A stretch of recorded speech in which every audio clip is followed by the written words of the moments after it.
Hey guys, Brian here. Welcome to Apocalypse Movies and Nerd Nation. Before we get started, we just wanted to tell you about the show. We're taking all the geek-related items of the week and nerding out about them with full discussions and speculations. If that's something you love doing, then this is the perfect show for you, and you should definitely hit that subscribe button to join in on our conversation.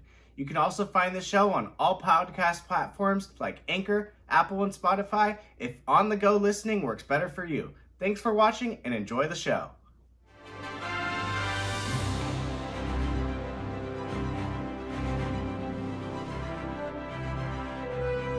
What is going on, everyone? Brian here for Apocalypse Movies, and we are here for our newest episode of Nerd Nation, issue number 13? 13! Unlucky number 13. On Friday. Oh, No, this will be released on Thursday, sorry. never mind. So, or what we just said. As I just said, I'm Brian. I am your host for this show. And today, I am joined by Jake Berlin and Gio, and we are here to talk about some nerd stuff. This is going to be very interesting with these three personalities going on. Have we done this three for? We have. I think the last time we did it, Gio took it over with Snyder Cut. So hopefully that doesn't happen again. So yeah, we didn't discuss.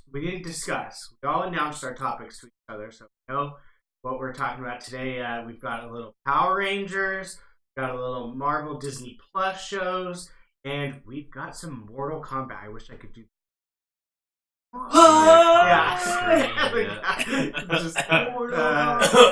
Is there any chance that that's not? If you don't include that in the movie, whoever's making it needs to be burned, or like burned at the stake. An updated version of it or something. No, it needs to be the classic one. It's gotta be the classic one. I don't know. Dude, it has gotta be the classic. I love it. Trust me. We grew up on it. It's gotta be the classic. Three of us grew up on it. Come on. I mean, I never played the games because I wasn't allowed. They were way beyond my mom's good values, but like, I knew the theme song, watched the movie. Trust me. Yeah. So I think are we gonna dive in? Which one Why not just? Well, we can talk about Mortal Kombat. Why not just I go mean, with it? Yeah. Might as well start with that one. So we have finally heard that Mortal Kombat has finished shooting, which I feel like they just started it. I mean, we did talk about this first episode topics that they were. Well, and remember when we started Nerd Nation, it was another week, so it's probably been about 5 or 6 months. But yeah, so like we just said, Mortal Kombat has shooting. Gio, take it away. This was your topic that you selected. Yeah. First off, the good thing is we haven't heard any bumps in the production, and that's definitely good news. In fact, the latest update was that they moved the release date up from March to January 15th, which I'm okay with because this is very much going to be an R-rated movie. They're going to really focus on better be. Not scared of the January day? No. And it's because, alright, here's why. First off, you're giving us more of what we want in Mortal Kombat, which is fatalities. We want to see that violence or graphic fist fighting, use your powers kind of action. And that's exactly what they're giving us. Juan is behind this, executive producer, and I think Pretty sure that was like one of the first things that they said, like, you will get famous. Oh yeah. So that kind of movie paired with the fact that largely this is an unknown cast. I mean, I'm looking at the cast right now. Hiroyuki Sanada, who is a fan favorite. He was in Endgame. He's been in a lot of incredible stuff. As Scorpion, and then Joe Tasselin, Raid. He's also a war chief on. Really? Oh, big year for him. Yeah. But what I'm getting to is that this cast is largely unknown. So January release date where it can thrive like John Wick did. Like John Wick was a January? The original John Wick was in October. Oh, the first one? Are you sure I'll about put that? money on it right now. I will put money. Or was I thinking of Taken? Was it Taken? You're thinking of Taken. Taken? Okay, Taken. But movies in January have had success. Oh yeah, 100%. Yeah. Look at 13 Hours of Benghazi. or soldiers of technology. Excuse me. Bad Boys for Life is going to make a butt ton of money. Was Lone Survivor or January? It was a wide release, but it released earlier in the year before the award stuff. Yeah, but it's still the large. I think it holds the record for box office in January. Right. That movie made. There's certain movies that I January cursed by to. Well, it's because not a lot comes out. But I mean, you just the namesake alone of Mortal Kombat, that is the well-known IP. And like we were saying before we started the show, they better have that screen, that original. If it has that the first trailer, I swear, if it does not have that original scream, I'm gonna lose. I'm going to absolutely. All you need is the scream, and that's good. I don't need to see any footage. Give me an updated logo and the scream. I will be so happy. I will be so happy. It's been long enough since Annihilation. I'll remember, and not in the best. But what do you guys think about this Mortal Kombat reboot now that it's finished production? Are you excited? Looking forward to it? It's funny because for me, like, I was like, oh. And then I was kind of like, oh, you know, I mean, it's updated. Like, it's been how long? At least, 10, 20 years since? Was it like 95 or something? 95, yeah. The first one came out, so what, 20? I mean, I'll look at my By the time it comes out, it'll be 20. Mortal Kombat was 95, Annihilation was 97. Okay, and there was a TV series from 2011 to 2013? The Mortal Kombat Legacy, yes. Yeah. Based off the Mortal Kombat reboot film, on which I highly recommend watching. Short films are so much better than movies. Yeah. Remember that Power Rangers one? Dude. Code 8? I'm so excited for them. We'll not get to this, but yeah. I'm so excited for them. But like I was saying, like, it's a reboot that you're kind of like, but then you're like, in X amount of years since this movie, and technology greatly improved. So, I mean, and then you throw James Wan's name behind it, and the fact that, like, the thing that you really clicked into my mind, hear anything. Like, it wasn't like a la Solo, where it was like, oh, this is happening. Oh, they changed this, blah, blah, blah. Filmed. Clean cut production. Yeah. And that's what you want. And that's good because some of these movies, especially I feel like with a franchise maybe namesake like this, you throw some bad publicity on it, might drag that movie down, but go through it good. I think a large part has to do with James Wan because you think back to Aquaman production. I was during a time when DC was hard and what's going on, what's happening next. But with James Wan's Aquaman, there was a one photo that he posted on Instagram. Still, I got this. I think he pretty much kept the studio off the filmmaker's back and said, "Hey, let us make our film. Give us, time. Give you something that delivers." And I think it also helps grab this movie. Right.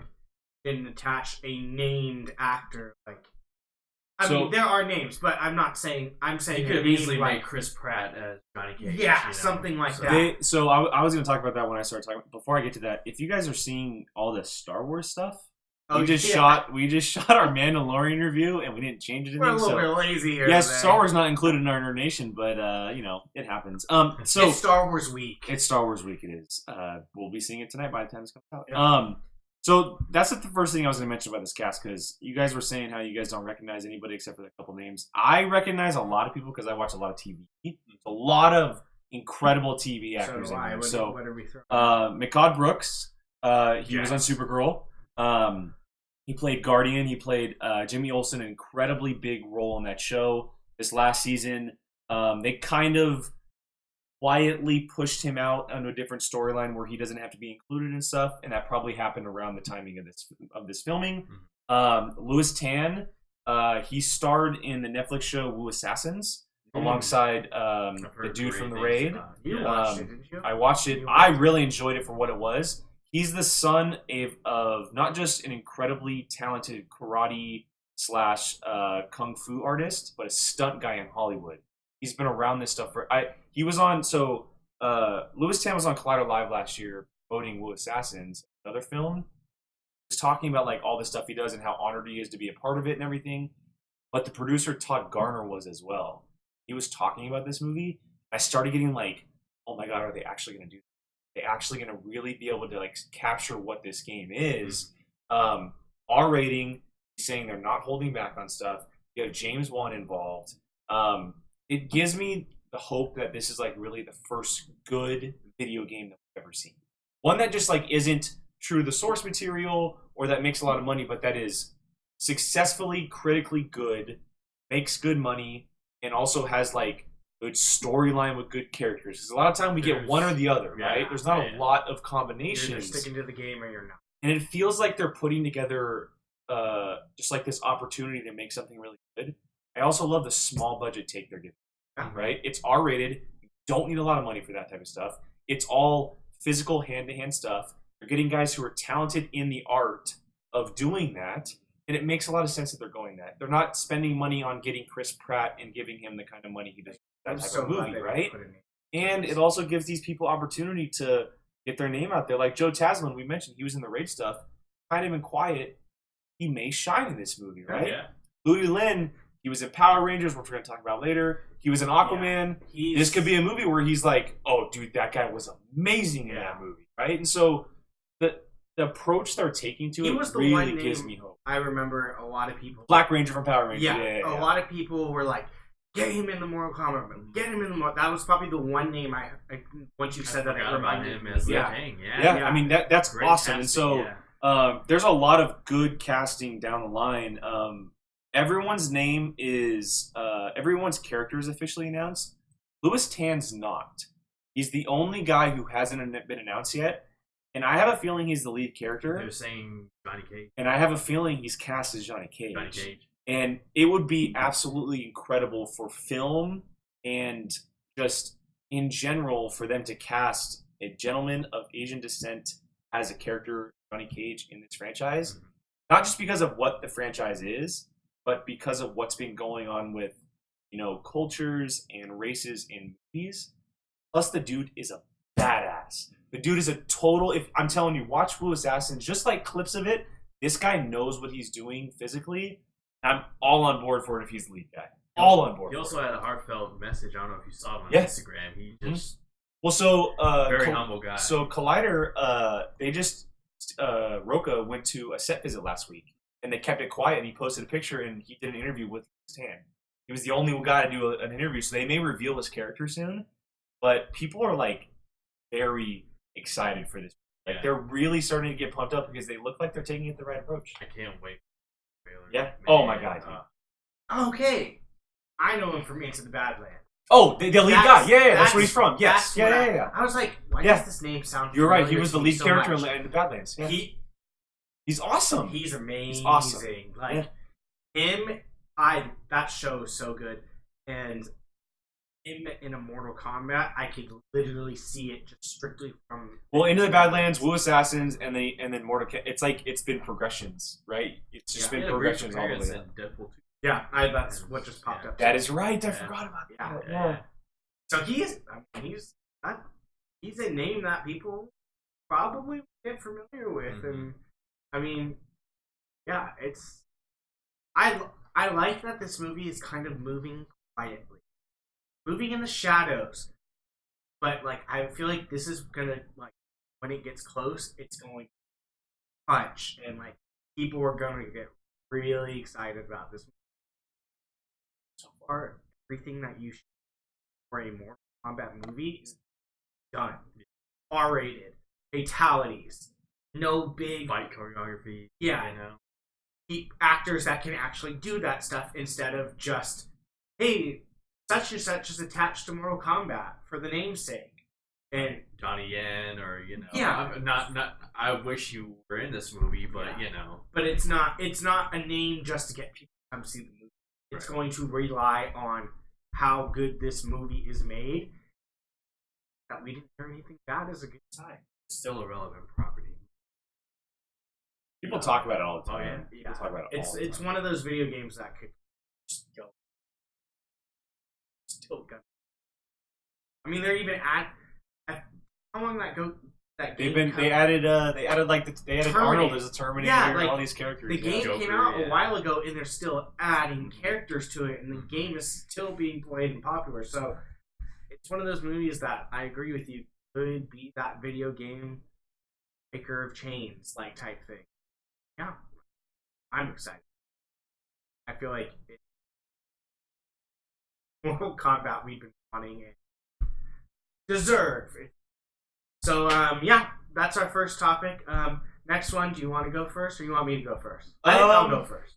Me? You? I'll leave yours for a second because yours could be really. You think?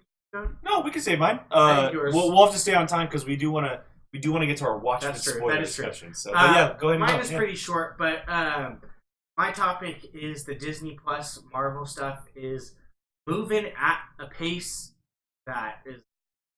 This stuff is coming. We've seen on Twitter a lot of stuff is being filmed right now. Two things, right? Two shows? Bucky or Falcon and Winter Soldier and WandaVision. Yeah, are being filmed right now. We've just now heard that Loki could start filming as soon as February.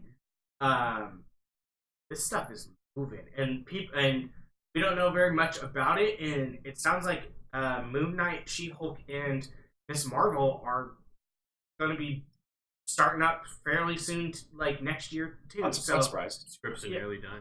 That and they have to stay within the universe. They have Exactly. timelines. It's not like Obi-Wan or Cassian Andor or Star Wars where they don't have to stick to a timeline. They have to stick to a timeline. Like Bucky or Falcon and Winter Soldier and WandaVision, they come out next year. Falcon and Winter Soldier is next summer. That's 7 months away. Yeah. So they have to they got to get everything going. And Say Bucky in the winter. I keep saying Bucky. I don't know why I keep saying Bucky, but Falcon and It's Winter because, thank you, segue, we've been seeing pictures of him, and he is not scrub Winter Soldier looking. He seems to be back to Bucky, jacket, we displaying the vibranium or my adamant. Yeah. They're taking. Soon. It looks like Yes. it looks like they're taking some unused concept art from Endgame and implementing it into his costume, And which is really cool. excited. Yeah.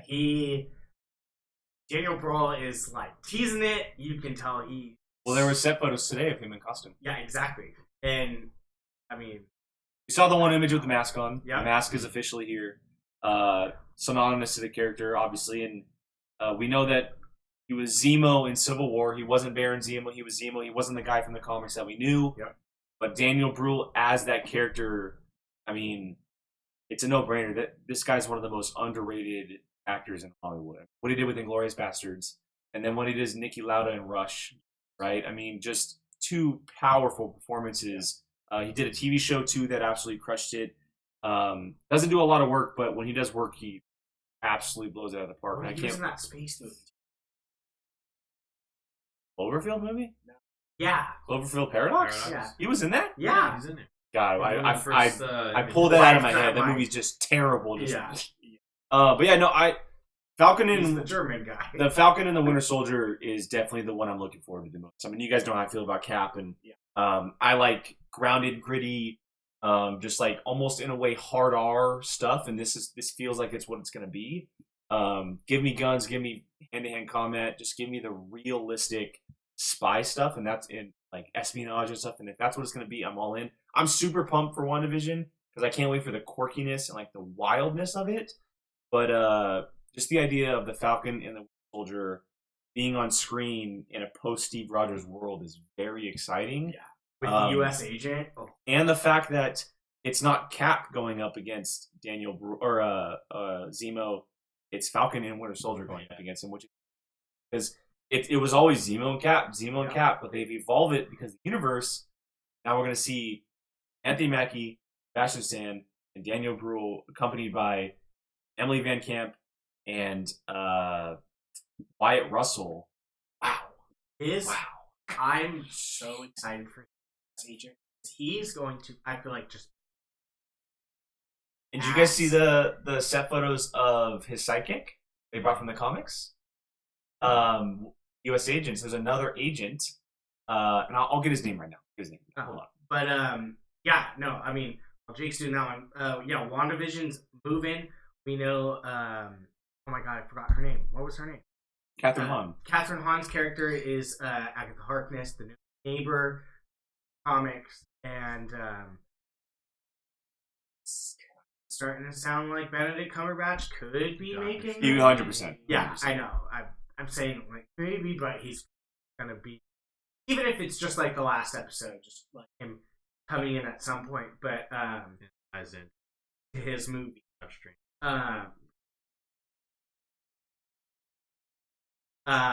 But yeah, and then we have kind of sounding like the character of Monica Rambeau might be some type of sword agent, which was teased to us at the end of Captain Marvel with Nick Fury in space.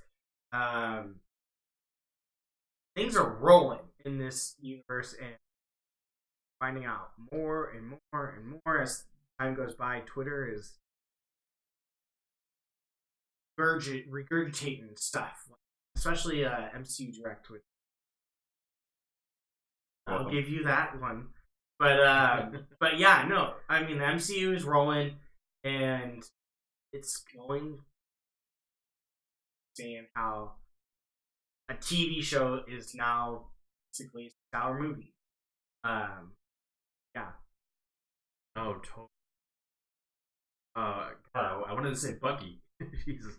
Falcon and Winter Soldier, you know, just coming off of their chemistry in Civil War. The best. I mean, it was so obvious that they were teasing that, and they've had this plan. You think? I think people like them so much that they did this. Because people loved that. That is probably one of my favorite parts of the whole movie. That scene where they're chasing down Spider-Man and they just get webbed. And he's couldn't have done that earlier. I hate it. Like that. No, it's the scene in the car when Steve Rogers kisses Yeah.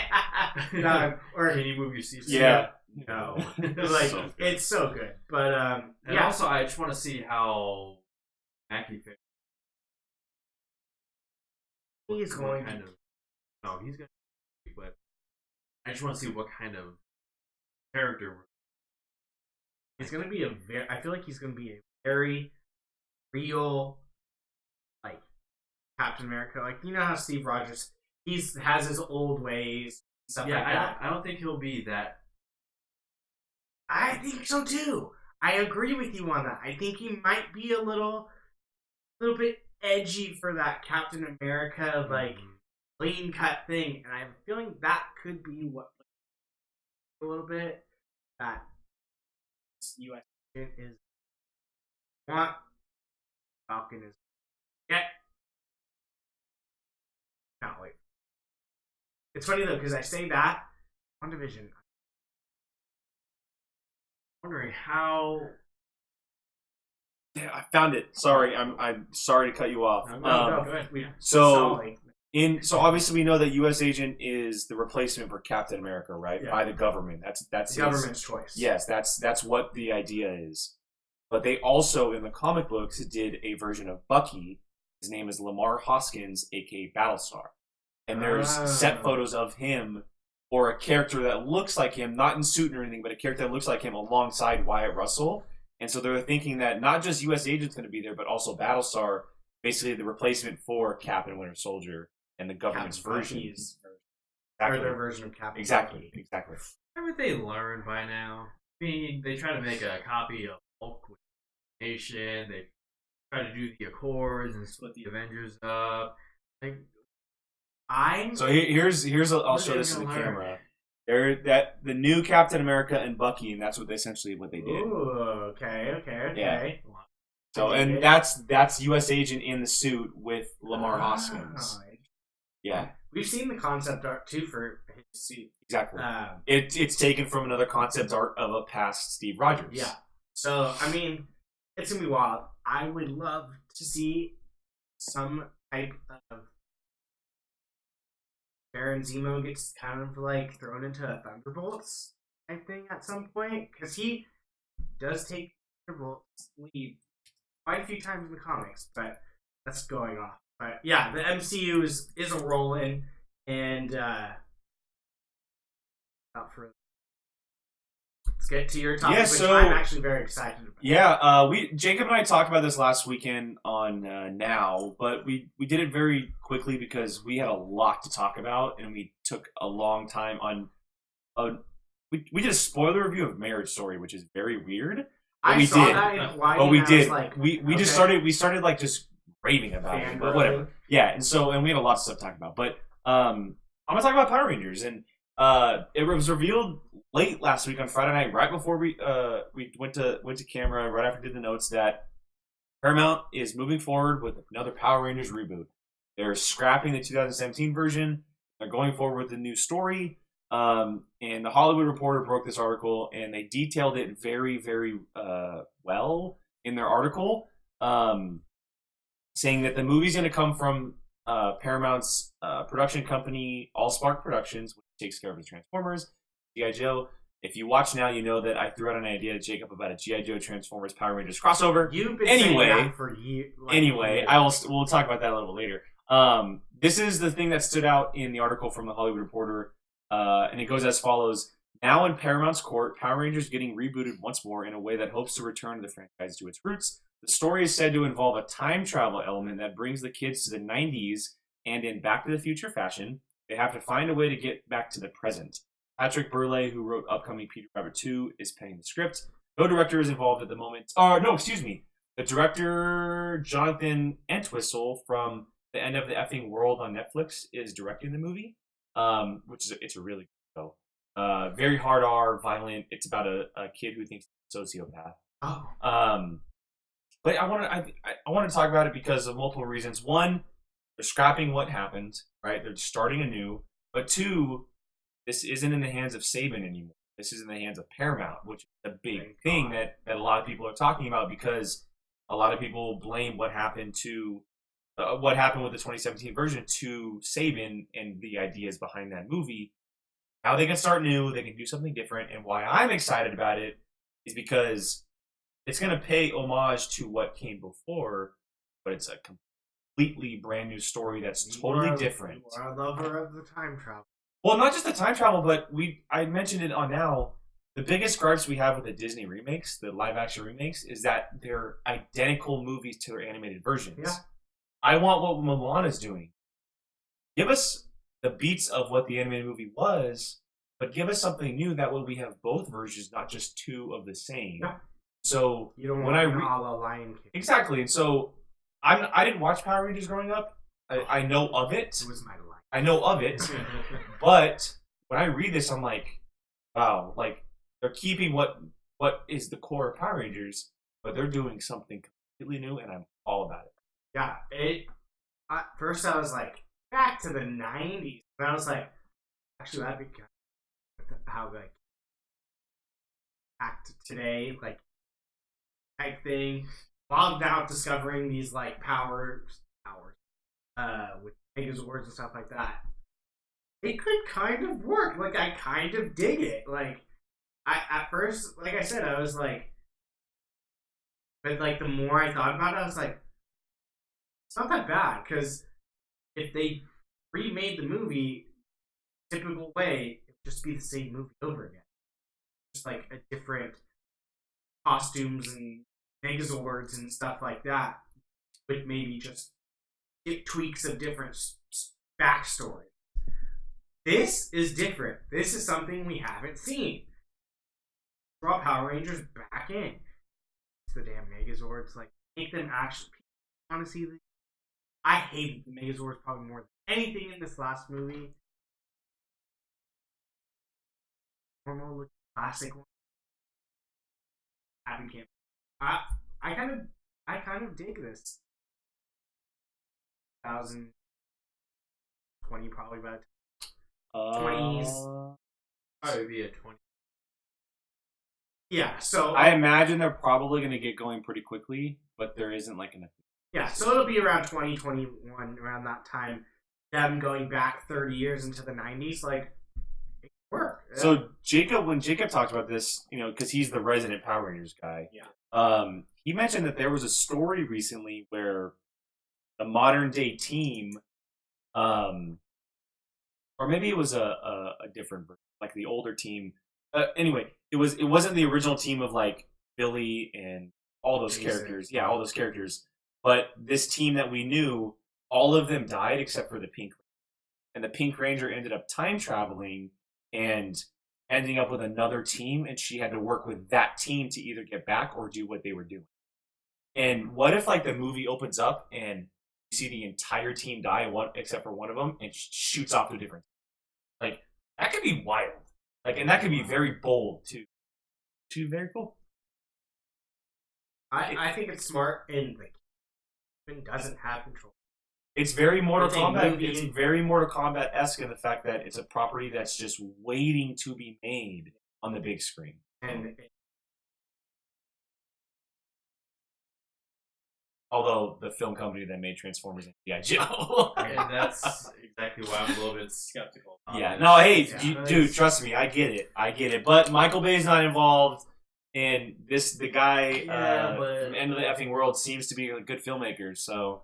But I mean, I recently saw Bumblebee finally. For the first time? Yeah, What? and that movie was alright. What? Gio! Alright! I'm telling you, if they do what they did to Bumblebee to Power Rangers, I'm so happy. So happy. that was the best Transformer since the first one. Yeah. Transformer movie. Yeah, I kind of have a special place in the heart for the third one. Yeah, Even though it's stupid and cheesy, there's still some scenes in there I'm like, yes. Yeah. Soundwave for sure. Dude, that skydiving scene, You gotta revisit. 100%. But anyways, I mean, I get where the excitement is. I too think that, fun play. Modern kids going back to the 90s, like, where's smartphone? Yeah, and the kids playing outside, there could be a fun take on that on it as far as Payphone. Yeah, payphone, exactly. But I mean, I don't know. We'll see. It kind of like lost in me how this 2017 version, and I was a fan of it, but it wasn't able to jumpstart build the. So maybe it might be too soon. Another attempt. Our audience really give it a. There's a built-in fandom for Power Rangers, but is that enough? Oh, hey, I'm with you on that one. I think it's only been 2 years. as someone that grew up with it, like this was the thing. I think this last one was too different. Well, it took itself too serious, which Yes. is a problem. And it was. Although I like it more every time I watch it, I will admit that. Yeah. There are moments that I really do like. The problem is they were in the suits for maybe 50. And I think it was. Yeah. I think it was a little too. Wanted like a good classic Power Ranger. Further than. Oh yeah. And that may have been what hurt it, because if you're gonna put trailer for that movie in front of me and something with kind of like that classic feel of Power Rangers, I'm going to pick the classic feel every single time. Mm-hmm. Like compared to the like, ooh, look at how sparkly high definition our suits are. Like, I don't give a crap. Give me like that. I want latex suits. Yeah, give me that classic. Maybe not latex, but you know what I mean. Latex is a little like cap suit, something like that, right? Where it's like good material. Not Avengers, not the Avengers. No, but it's like good material. Something more like Thor. Yeah, something that just like obviously it's compressed against your body, but it's like this thick like army type material, like a soldier's uniform. Yeah, I don't need the special effect suit. Like I would rather have that classic, normalized Deadpool's uniform.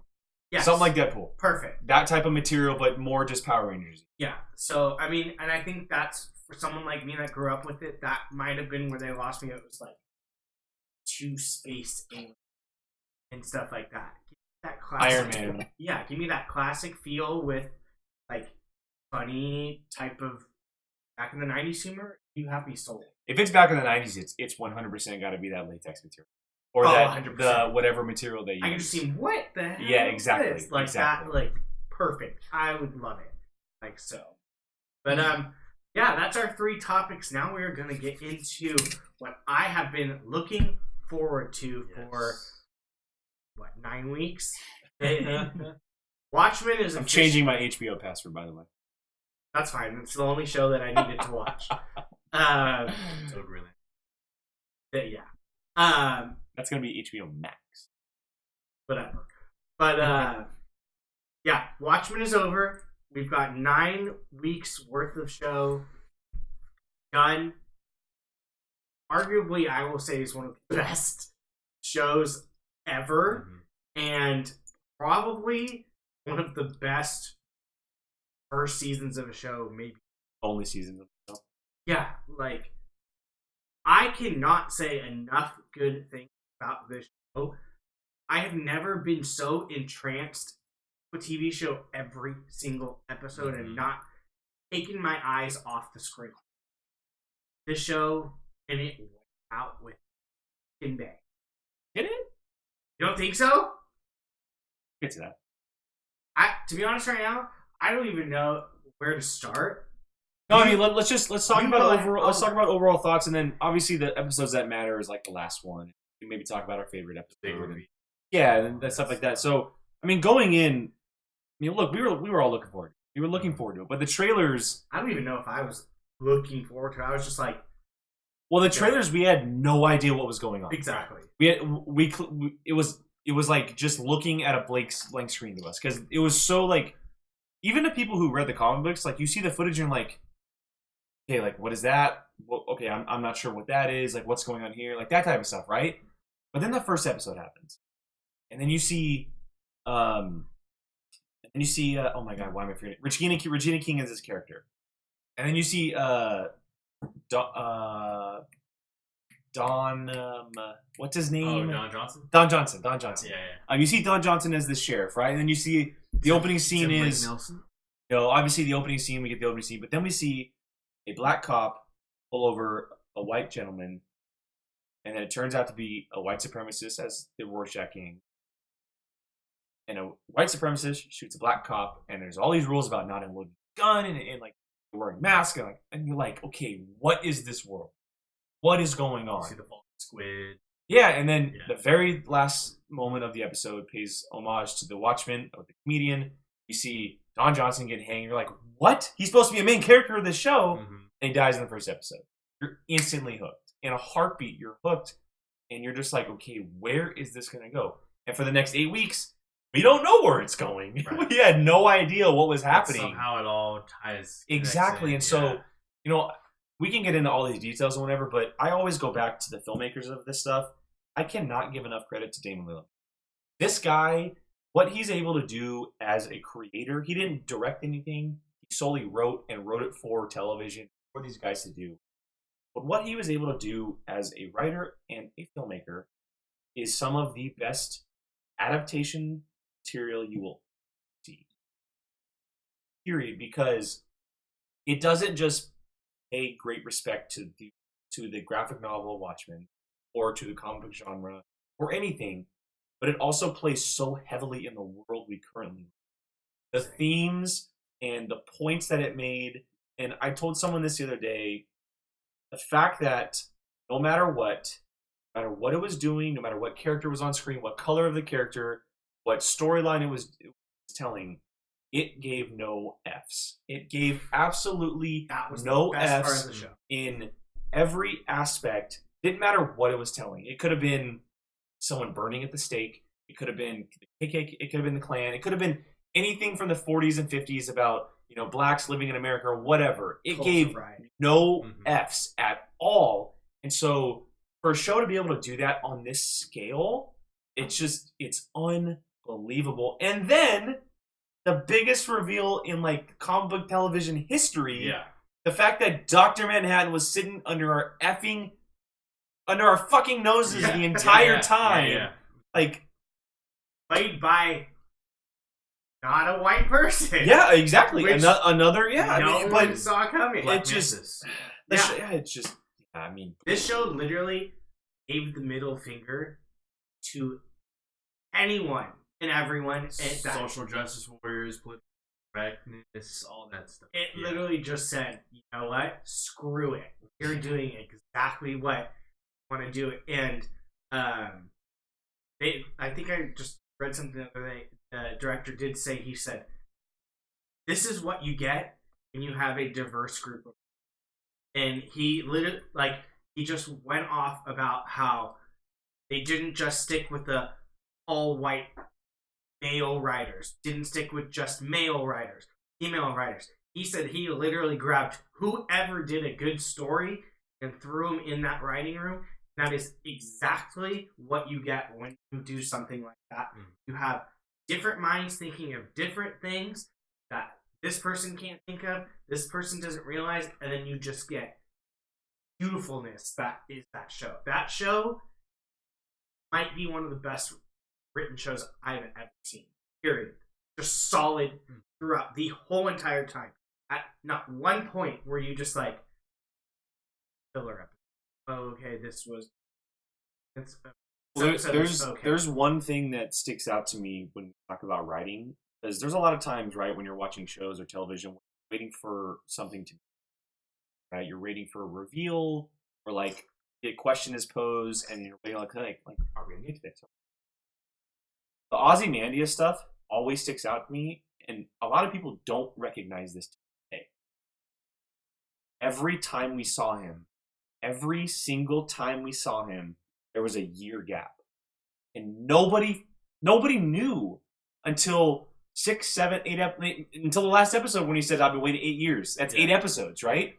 But they gave us clues to maybe think and wonder. It was a total critical thinking show, and I applaud it so much for that, because we get so many shows that are like, oh, that's cool. Like, I watch the Arrowverse stuff, right? But a lot of it is just action and classic comic books.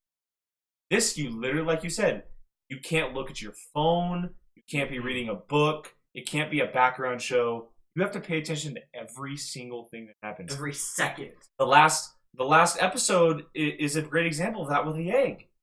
It's a great example of you have to watch every single second of it with the egg. So it just, it's hard to talk about because I don't know what to talk about with it. All I know is that it's a phenomenal achievement in filmmaking, not TV, not film, filmmaking in general.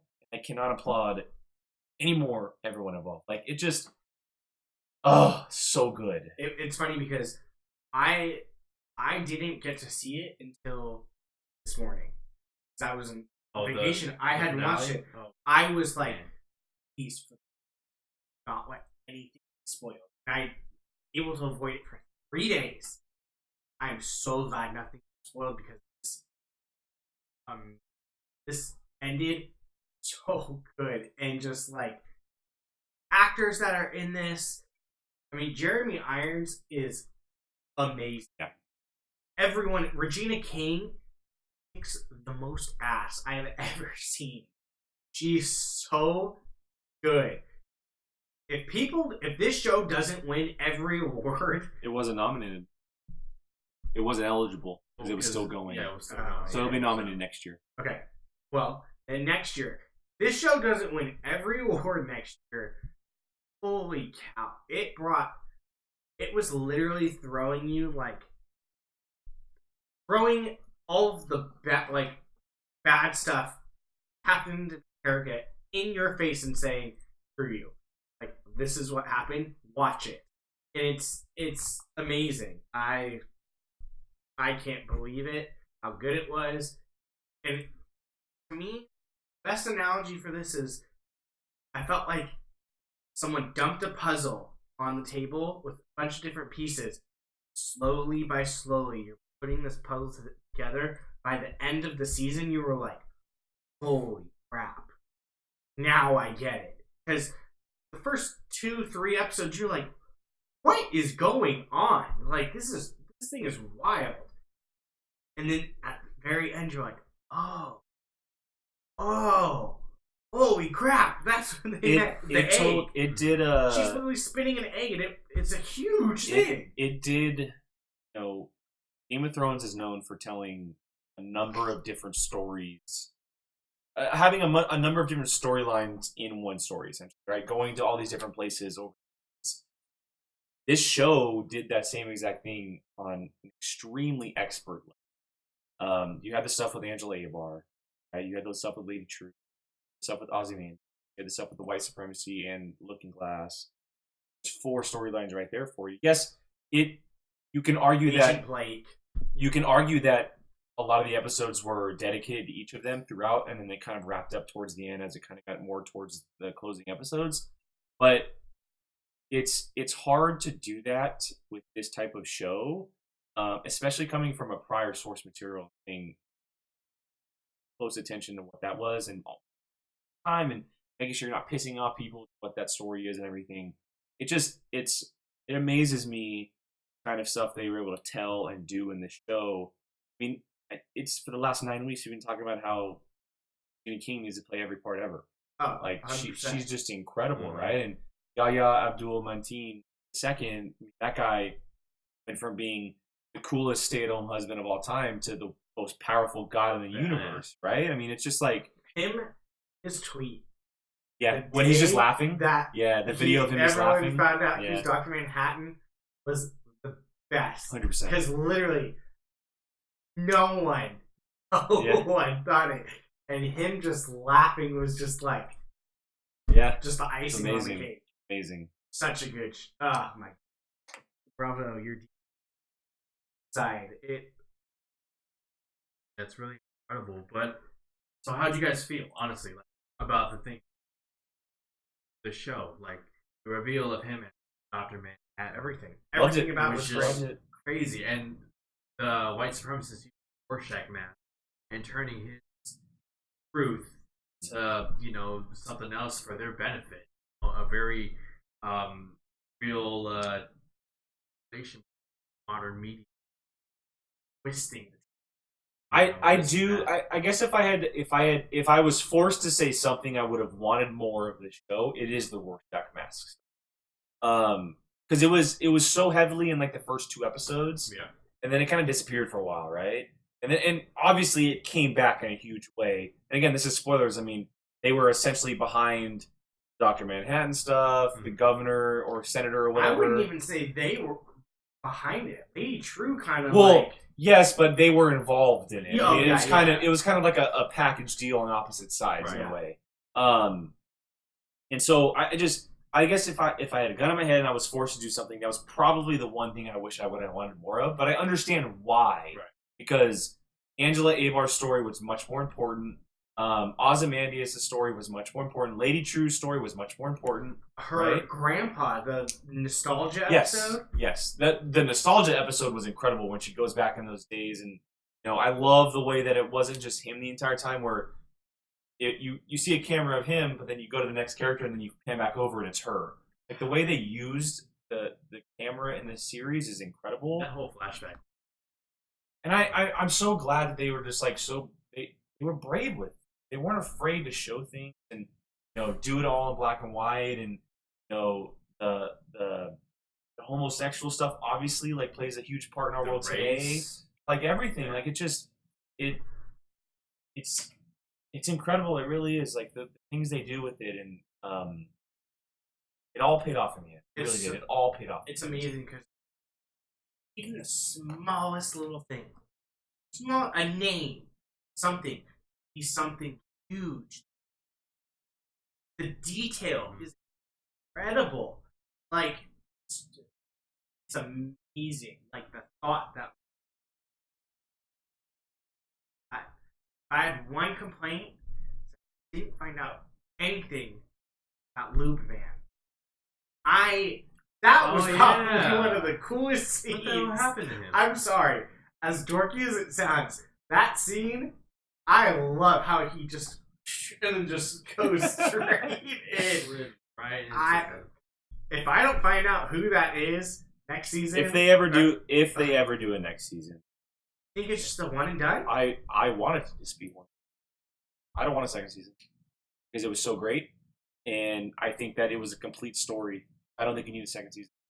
Obviously, being a comic book universe and everything, you can do a second season. Yeah. But I think that it would be so powerful of them just be like, no, we don't need to do a second season. I think it was so perfectly balanced for 9 episodes from start to finish, it was one complete story. Every character ended up where they were supposed to. Every character did what they were supposed to. All the storylines were wrapped up. Like I said, everything paid off in the end. Don't overdo it. Like, I understand that it's the hottest thing on television right now. That doesn't mean you need a second season. I get it. You want one. Trust me. Trust me. I think they're gonna do it. I get it. Like, and I know that sucks, but the problem is, I don't think Lindelof will be involved. Nope. I don't. You think that's because he doesn't want to be, or because HBO will try to? Because I don't think he. He made this masterpiece. No, I don't think he thinks there should be a second season. I think that he thinks that it's one story and that's all you need to do. Personally, I don't think he'll be involved if you do a second season. Would I be really bummed out that I didn't get to see more of this? Yes, I loved it. Plus, it would stick with the idea of the show, right? This show's been giving no F's this entire year, right? It's balls to the wall all year long. How ballsy would it be to never do a second season ending on that cliffhanger? How many F's do you think they give if they ended on that? I've already seen it. Putting like a meme. What do you guys think? The beginning of the first season, at the beginning of the second season, it's just her falling into. 100%. She got the powers because they're not going to do a Luke Skywalker thing. You hand him the saber and he throws it over. Right? If she just fell into the pool, it'd be that thing all over again, but Watchmen style. There would be no point to it. Dr. Manhattan always had a plan. He was right. He saw every possible outcome at every single time. He was in every single moment ever. There's a reason for it. I will say, how did people remember that? I mean, how did she forget that he was Dr. Manhattan? She didn't. She didn't. She knew the whole time. Knew. He forgot. She knew the whole time. She knew that he was Dr. Manhattan. Yeah, because remember when she cracked his head open, she was like, "Hey, baby." But before that, like she knew the entire time. She knew the whole. Because he was like, "We'll have 10 great."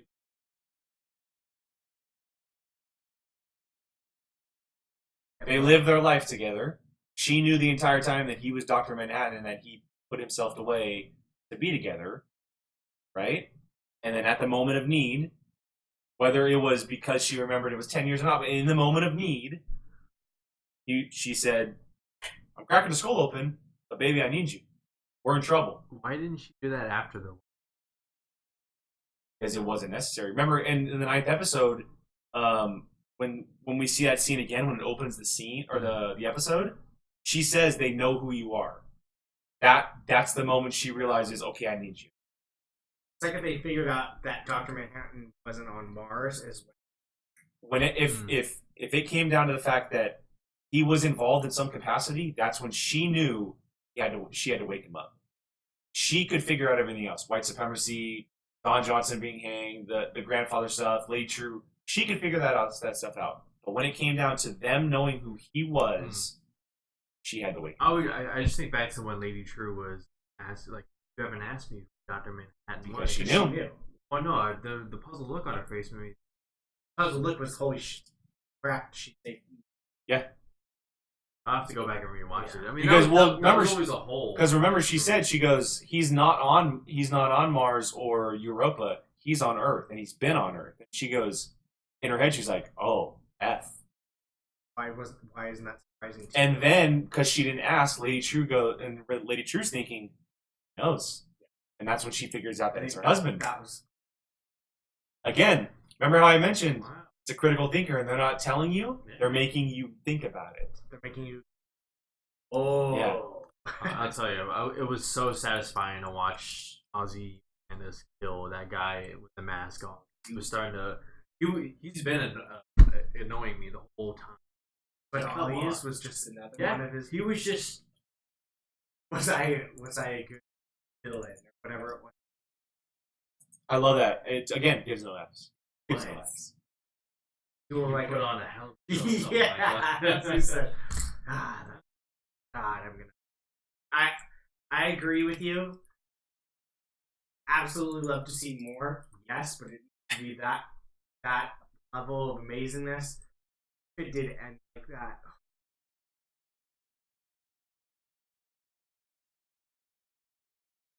in a documentary. So exactly what the character should have been. Yeah, the way he talked, his mannerism, just him and Regina back and forth. That episode, second to last episode. Oh, dialogue. Just amazing. And even we call them filler episodes, fascinating. Just it. Oh, there was not a single filler episode. No. But I'm saying, but yeah, if you what were you're to call, saying, or those who do call it a filler episode, they're so fascinating. How it all ties in together. You're just like, how does this episode start off with the justice interrogation? Wants the shit out of them. What was the name thing? Remember we were talking about the name thing with Dr. Manhattan? How her husband's name was the dildo? No. The dildo's name. What's the dildo's name? Excalibur. So Excalibur. What's Angela Abar's husband's name? Cal. And the X. Caliber. Cal Abar. X. Cal. Caliber. So that was what this. Was that like the third episode or something? It was the first episode that she showed up in. So I think it was like third or fourth. Yeah. So they dropped it to us. They gave us our first hint right there, right? And then the giant dildo was and then X Cal Abar. Exactly. X Cal Abar. It's that's the type of stuff that like I also love the episode title name. Right? Oh yeah, and how a god walks into a bar. Yeah, God, like that's incredible. And I love how they do it. Like it's on the screen. The characters like yeah. Great stuff. Incredible stuff. Yeah. So much of this last. You guys are more than likely going to win as far as it's going to get a second season. I just don't think there's personally. No, I agree with you on both. Like it ended beautiful. Wait, the first two. Get to season. It depends on the show. It really does. Incredible. All three of them are great. Season 2 is incredible. Season 3 is great. Yeah. Sorry, Arrow. we disagree on that. No, I agree. I was like, he's not going to say it wasn't good. Not going to say it. Arrow, I stopped watching after season. Oh no, wait. Everyone else did but me. Arrow has 24 seasons. I would have loved to have seen that show on like a. Oh, it would have been. Because they would have given it 12 episodes a season. This would have been absolutely something like this. What do you guys think about? Do you guys think that they did 9 episodes on purpose because of the 9 frames on pages of the graphic novel? You guys hear about that? So you know there's 9 key frames on the pages of the graphic novel. They did 9 episodes. Right? Yeah. It's again that type of show. At this point, every single thing, every word has some type of thing behind it. And very Zach. Oh my god. And symbolism. So that's our episode today. I will say one last thing. I am super bummed that what is it, Night Owl? I know. Night Owl didn't show up anywhere. What aren't you? A lot of people were theorizing that he would have showed up in the finale and he was jailed this entire time. But again, if they do a second season, more than likely we'll see. And probably the new Silk Spectre and the whole crew. Yeah. He just starts. Dude, Jeremy Irons, that guy is he's just the best. The best. When he starts to go off in his speech, like, we're not. And we also haven't mentioned, but Tim Blake Nelson is Looking Glass, dude. He was good, Incredible. The episode focused on him was amazing. Yeah. Learning the history of New York and everything, absolutely incredible. Yeah. The music scores too. Don't even get me started. Trent Reznor and Atticus Ross. Yes. Score just incredible. You know what? So I didn't notice this. I didn't notice this, but this is the same with The Mandalorian. But they released a new track every episode, or maybe like actually, that's wrong. For Watchmen, they did 3 volumes. 1 volume for the first 3, second volume for the second 3, a third volume for the third 3. Mandalorian, they're doing a new track every episode, so there's 8 tracks or whatever. But yeah, the score is like is you just like incredible. I could literally just put that soundtrack on Yeah, I have it. I listened to it. I have Watchmen 1. Or did you do? Yeah. As soon as I watched the first episode, I went straight to my computer and downloaded it. Yeah. I downloaded 2 of them. The main theme is called Brick Wall, or The Brick, and the second one has a different name that I downloaded. Just the beat of it's very, very Blade Runner vibe to me, mixed with like an Interstellar-ish. It's That's a one for your record. no. Yeah. Tell we did really kind of. This would be a great clip out. Spoiler review. Yeah, Watchmen. we didn't even really talk spoiler. We just raved about how much we love this show. As you can see, spoiler. Her husband is Dr. Manhattan. There's the spoiler for you. Spoiler. I would love to do. I think we should do top 10, top 5 or something. This show had a lot of things, like surprising moments. Yeah, shockers. So, but yeah. So, yeah, that's our episode for Nerd Nation today. Issue number 13. We had a little PowerRangers, a little Kombat, MCU, and of course, we raved about the Watchmen. I almost said Dr. Manhattan, but... Watchmen, not the Watchmen. Don't get it wrong. Whatever. But yeah, it was a great episode. We had a lot of good stuff to talk about. But yeah, for Apocalypse Movies, we have stuff all over the place. We have our podcasts, Jake name them off, YouTube, Anchor, Spotify, iTunes. You got it. Come on, keep going. Google Podcasts. Google Podcasts. Am I missing anything?